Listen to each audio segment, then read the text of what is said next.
Olá, turma do primeiro ano. Nessa semana nós temos algumas atividades bastante interessantes no PET de vocês. São atividades grandes, então vai demandar um pouquinho mais de tempo para a gente conversar sobre elas. Então fiquem atentos para que vocês possam responder com segurança. Na questão 1 da atividade 2 do PET de vocês, nós temos o seguinte texto. Na concepção de linguagem de Bakhtin, a língua é vista como um fenômeno social, histórico e ideológico, no qual a palavra está sempre carregada de um conteúdo ou de um sentido ideológico ou vivencial. Para ele, a verdadeira essência da linguagem é a interação verbal, realizada pela enunciação. Aprender a falar significa aprender a construir enunciações. A língua, em seu uso prático, está vinculada ou ligada ao seu conteúdo ideológico, ou seja, ao campo das ideias. Sendo assim, seus signos ou palavras são variáveis e flexíveis, apresentando um caráter mutável, histórico e polissêmico, ou seja, a língua é plena de significados. Antes de falar sobre a questão em si, é importante saber quem foi Bakhtin. Nascido na Rússia, Bakhtin foi um pensador e filósofo, além de teórico de artes e cultura da Europa. É considerado um dos maiores estudiosos da linguagem humana.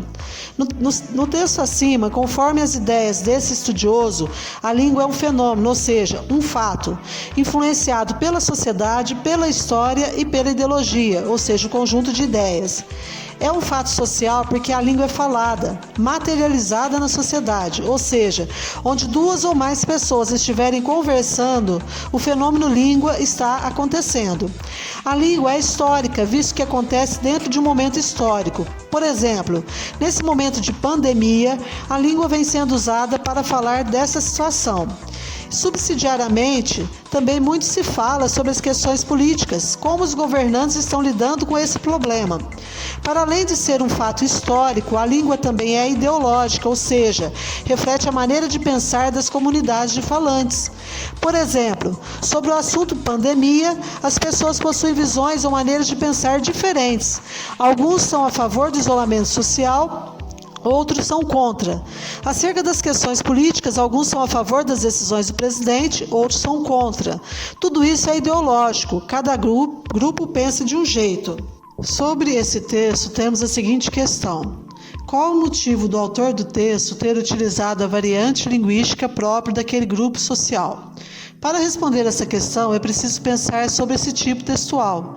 Trata-se de um texto metalinguístico porque usou a língua para falar sobre o fenômeno língua, é informativo e provavelmente foi veiculado num livro didático ou em outro suporte para estudantes ou estudiosos da língua. Então, o grupo social são estudantes. Se é um texto informativo e direcionado a um grupo de estudantes ou estudiosos, qual variação linguística foi utilizada? A variedade padrão, culta, ou a variedade não padrão, coloquial, do dia a dia? Por que ele utilizou essa variação? Pensem nisso para responder a questão. Na questão 2, nós temos o seguinte texto. A praia de frente para a casa da avó. Eu queria surfar, então vamos nessa. A praia ideal que eu idealizo, no caso particularizado de minha pessoa, primeiramente, seria de frente para a casa da avó, com vista para o meu quarto. Ia ter umas plantaçãozinhas de água, de coco, e ao invés de chão de areia, eu botava uns gramadão presidente. Assim o Zé, eu e os caras não ficam grudando quando vai dar os rolê de corcel. Então vamos nessa, na Praia dos Sonhos que eu falei. É o sonho, teria menos água salgada, menos porque água é feminina. Eu ia conseguir ficar em pé na minha trilha tigrada, sair do backside, subir no lip, trabalhar a espuma. Yeah! Vejam que este texto é narrativo. Se você olhar na fonte desse texto, verá que o mesmo foi veiculado num programa de rádio em São Paulo. Pela leitura do texto, você percebe que o lugar retratado é uma praia e o nível de linguagem usado é próprio de um jovem que gosta de praticar surf. Só um adendo, gente, não existe a palavra menos. Menos é uma palavra invariável, não tem como dizer menos. Acerca desse texto, temos a seguinte questão. Eu ia conseguir ficar em pé na minha triquilha tigrada, sair do backside, subir no lip, trabalhar a espuma. Ihá! As expressões destacadas são gírias próprias de que grupo social? Essa questão é muito fácil, né, gente? Mesmo não conhecendo essas expressões, visto que em nossa região não são utilizadas, sabemos que quem é que as usa, somente pela leitura do texto. Então, observem direitinho e respondam com segurança. Na questão 3, temos o seguinte trecho de uma música de Lobão. Geografia de verdades, guanabaras postiças, saudades banguelas, tropicais preguiças. A boca cheia de dentes, de um implacável sorriso, morre a cada instante, que devora a voz do morto e com isso ressuscita a vampira, sem o menor aviso. E eu sou lobo bolo, tipo para rimar com ouro de tolo, ó narciso peixe ornamental. Tease me outra vez, ou em banto baiano, ou em português de Portugal de Natal. Tease-me, caçoe de mim, importune-me. Então esse texto, esse fragmento é de uma música e foi interpretada por Lobão. Provavelmente vocês não conhecem porque se trata de uma música antiga.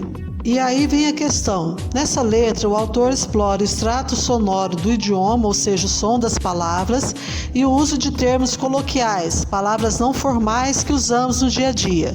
Em qual passagem?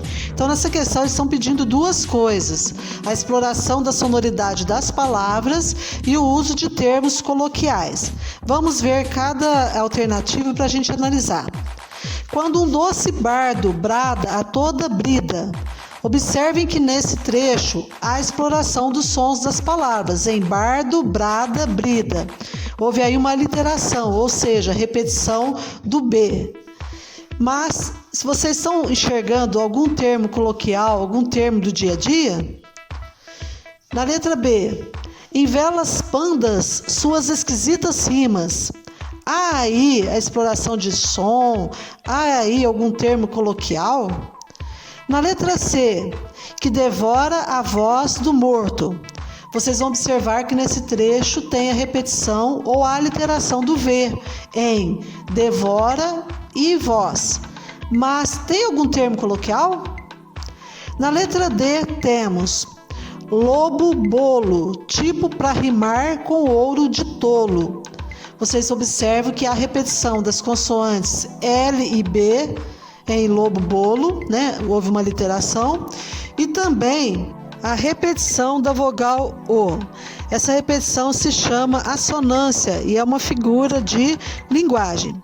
Além da exploração dos sons das palavras que houve nesse trecho, vocês se conhecem alguma palavra ou expressão que vocês utilizam no dia a dia, como tipo, por exemplo? Pensem direitinho para vocês responderem. Na letra E nós temos tease me outra vez.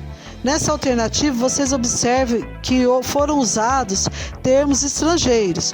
Portanto, não podemos afirmar que nesse trecho o compositor explorou o extrato sonoro do idioma, porque a música está em língua portuguesa. Então, pensem direitinho em tudo que eu disse para vocês poderem responder com segurança.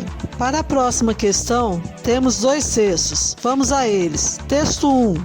Acompanhando os navegadores, colonizadores e comerciantes portugueses em todas as suas incríveis viagens, a partir do século XV, o português se transformou na língua de um império. Nesse processo entrou em contato forçado, o mais às vezes amigável em alguns casos, com as mais diversas línguas, passando por processos de variação e de mudança linguística. Assim, contar a história do português do Brasil é mergulhar na sua história colonial e de país independente, já que as línguas não são mecanismos desgarrados dos povos que as utilizam. Nesse cenário, são muitos os aspectos da estrutura linguística que não só expressa a diferença entre Portugal e Brasil, como também definem no Brasil diferenças regionais e sociais. Nesse texto, nós temos uma visão democrática com relação às variações linguísticas, ou seja, uma visão mais aberta, mais voltada para o reconhecimento dessas variações. A língua portuguesa entrou em contato com outras línguas aqui no Brasil e em outros países onde é falada, e por isso surgiram as variações linguísticas. E isso também justifica as diferenças ou modos de falar em cada região do país. Texto 2. Barbarismo é vício que se comete na escritura de cada uma das partes da construção ou na pronunciação. Em nenhuma parte da terra se comete mais essa figura de pronunciação que nesses reinos, por causa das muitas nações que trouxemos ao jugo do nosso serviço. Porque, bem como os gregos e romanos haviam por bárbaras todas as outras nações estranhas a eles, por não poderem formar sua linguagem, assim nós podemos dizer que as nações da África, Guiné, Ásia e Brasil barbarizam quando querem imitar a nossa. Para esse autor, é vício ou erro utilizar a língua de modo diferente como é utilizado no país de origem, no caso Portugal. E ainda afirma que o português falado ou escrito nos demais países é apenas uma imitação do português da metrópole, ou seja, não considera as variações linguísticas, demonstrando nada mais nada menos do que preconceito linguístico. E aí vem a questão sobre esses dois textos. Os textos abordam o contato da língua portuguesa com outras línguas e processos de variação e de mudança decorridos desse contato. Da comparação entre os textos, conclui-se que a posição de João de Barros, texto 2, em relação aos usos sociais da linguagem, revela. Temos dois textos. Um deles afirma que as variações linguísticas ocorrem normalmente por conta do contato da língua com outras línguas, e o segundo, o de Barros, já não considera essas variações e afirma que se trata de vícios, erros dos demais povos que utilizam o português. Comparando os dois textos, a posição de Barros ou a opinião dele sobre as variações linguísticas revela o quê? Letra A. Atitude crítica do autor quanto à gramática que as nações a serviço de Portugal possuíam e, ao mesmo tempo, de benevolência quanto ao conhecimento que os povos tinham de suas línguas? Benevolência, gente, para quem não sabe, é o mesmo que tolerância. Barros demonstra tolerância com relação às variações linguísticas? Letra B. Atitude preconceituosa relativa a vícios culturais das nações sob domínio português, dado o interesse dos falantes dessas línguas em copiar a língua do império, o que implicou ou acarretou a falência, o fracasso do idioma falado em Portugal. Então, falência é o mesmo que fracasso, né, gente? E a partir disso, podemos pensar que a língua portuguesa fracassou em Portugal, ou seja, ela deixou de ser falada por conta de ser utilizada em outros países? Foi isso que aconteceu? Letra C. O desejo de conservar em Portugal as estruturas da variante padrão da língua grega, em oposição às consideradas bárbaras, em vista da necessidade de preservação do padrão de correção dessa língua à época. A fala de Barros revela o desejo de conservar a variante padrão da língua grega em Portugal? Ou quer conservar o português padrão? Letra D. Adesão ou ligação à concepção de língua como entidade homogênea e invariável e negação da ideia de que a língua portuguesa pertence a outros povos. Barros apoia a ideia de que a língua é homogênea, ou seja, sempre igual e invariável, é falada da mesma forma por todos os falantes, independente de qualquer coisa, e nega que a língua portuguesa também pertence a outros povos? Gente, a partir da leitura explicativa dos textos e da questão em si e das alternativas, de todo esse detalhamento que eu fiz para vocês, provavelmente vocês terão condição de responder essa questão. Como o vídeo é longo, pausem de vez em quando para vocês pensarem direitinho naquilo que vocês estão fazendo. É uma forma de estudar também. Pessoal, estamos chegando ao final de mais um vídeo. Eu espero que vocês tenham me compreendido. Se ficou alguma dúvida, podem me acessar pelo chat Conexão Escola ou pelo grupo. Estou enviando no grupo o link com as atividades para vocês responderem. É aquilo que eu falei para vocês.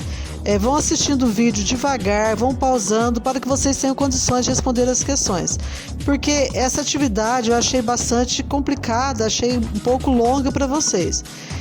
Não deixem de fazer a atividade no formulário e também no caderno. Se quiserem fazer primeiro no caderno para depois passar para o formulário, pode também. Para vocês eu deixo uma mensagem. Não importa a cor do céu, quem faz o dia bonito é você.